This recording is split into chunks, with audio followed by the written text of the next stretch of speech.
ఇలాంటి మరెన్నో వీడియోలు చూడడానికి like, share, subscribe and comment. ఈరోజు ఈ వీడియోలో 2025 సంవత్సరంలో కార్తీక మాసంలో వచ్చే ప్రబోధిని ఏకాదశి ప్రారంభము మరియు ముగింపు తేదీల గురించి, ఉపవాస విరమణ ఏ రోజున ఏ సమయానికి చేయాలి అనే విషయాల గురించి తెలుసుకుందాము. హిందువులకు కార్తీక మాసం చాలా పవిత్రమైనది.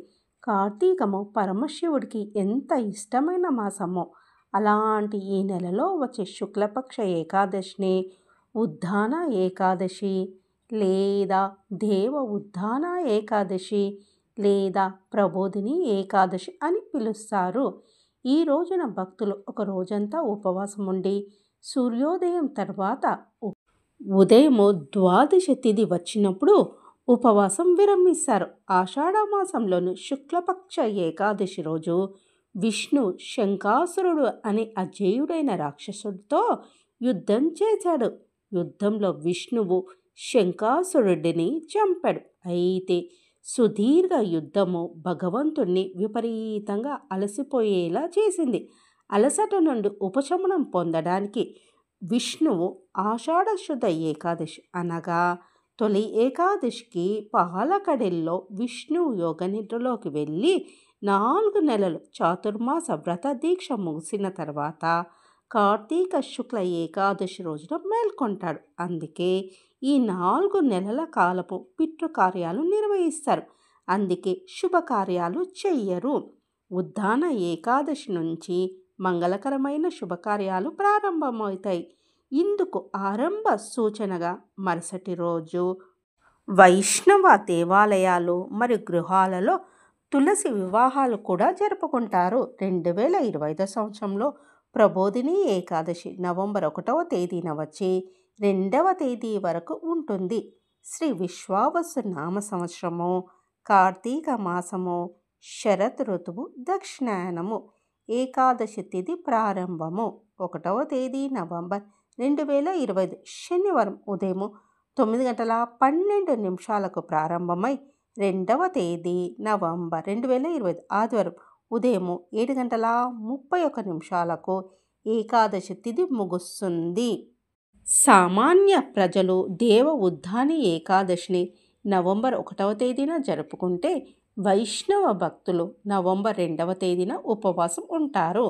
1వ తేదీన ఉపవాసం ఉన్న వారికి పారణ సమయము 2వ తేదీ నవంబర్ 2025 ఆదివారం మధ్యాహ్నము 1:17 నుండి 3:30 వరకు.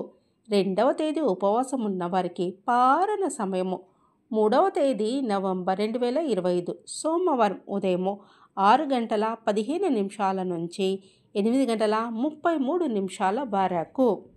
స్కంద పురాణం ప్రకారము బ్రహ్మదేవుడు నారద మహర్షికి ప్రబోధిని ఏకాదశి గొప్పతనాన్ని వివరించాడు. ఈ సమయంలోని వివాహాలు, పిల్లల నామకరణ కార్యక్రమాలు, గృహప్రవేశం వంటి శుభకార్యాలు ప్రారంభమవుతాయి. ఈ రోజున ఉపవాసం ఉండడం వల్ల జీవిత కాలంలోని పాపాలను కడిగివేస్తుంది. మరణ అనంతరము వైకుంఠానికి మార్గము సుగమనం చేయడానికి ప్రబోధిని ఏకాదశి ఒక అద్భుతమైన రోజు. దేవ ప్రబోధిని ఏకాదశి వ్రత కథ గురించి తెలుసుకుందాము. దేవ ప్రబోధిని ఏకాదశికి సంబంధించిన కథ ఒకటి ప్రచారంలో ఉంది. శ్రీకృష్ణుని భార్య సత్యభామ తన ప్రేమ మరియు అందం పట్ల చాలా గర్వపడినప్పుడు కృష్ణుడు ఆమెకు ఒక పాఠం నేర్పించాలని నిర్ణయించుకున్నాడు. ఆమెను వినయంగా మార్చడానికి దేవుడు ఒక లీలను సృష్టిస్తాడు. ఒకరోజు నారదుడు సత్యభామ మందిరానికి వస్తాడు. అప్పుడు సత్యభామ తనకు వచ్చే జన్మలో కూడా కృష్ణుడిని తన భర్తగా పొందాలని ఉందని చెప్తుంది. దానికి నారదుడు ఈ జన్మలో తనకిష్టమైన వస్తువును దానం చేస్తే ఆమె కోరిక నెరవేరుతుందని చెప్తాడు. శ్రీకృష్ణుడు నీకు అత్యంత ప్రియమైన వాడు కాబట్టి అతన్ని నాకు దానంగా ఇవ్వమని నారదుడు సత్యభామతో అంటాడు.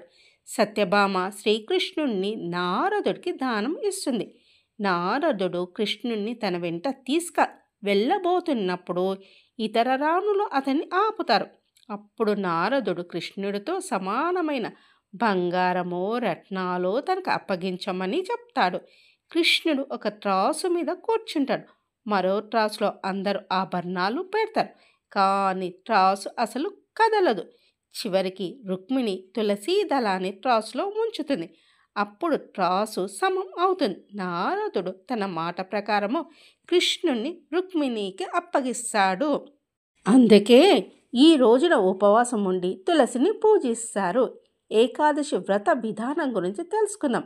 ఈ రోజున ఈ వ్రతాన్ని ఆచరించే వ్యక్తి బ్రహ్మచర్యాన్ని పాటించాలి. బియ్యం, గోధుమలు మరియు పప్పులు తినరు.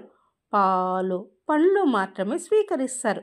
పవిత్ర జలాలతో స్నానం చేయాలి. కుదరని వారు ఇంట్లో స్నానం చేయవచ్చు. స్నానం చేసిన తర్వాత శుభ్రమైన దుస్తులు ధరించాలి.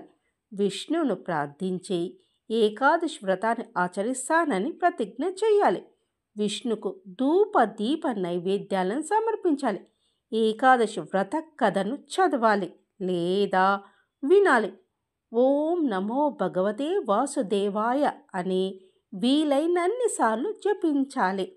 సాధ్యమైనంత దానాలు చేయాలి. సాయంత్రం వేళల్లో దీపం వెలిగించి విష్ణువును ప్రార్థించాలి. మరుసటి రోజు ఉదయం ద్వాదశి తిథి వచ్చినప్పుడు స్నానం చేసి విష్ణువును ప్రార్థించి ఉపవాసం విరమించాలి.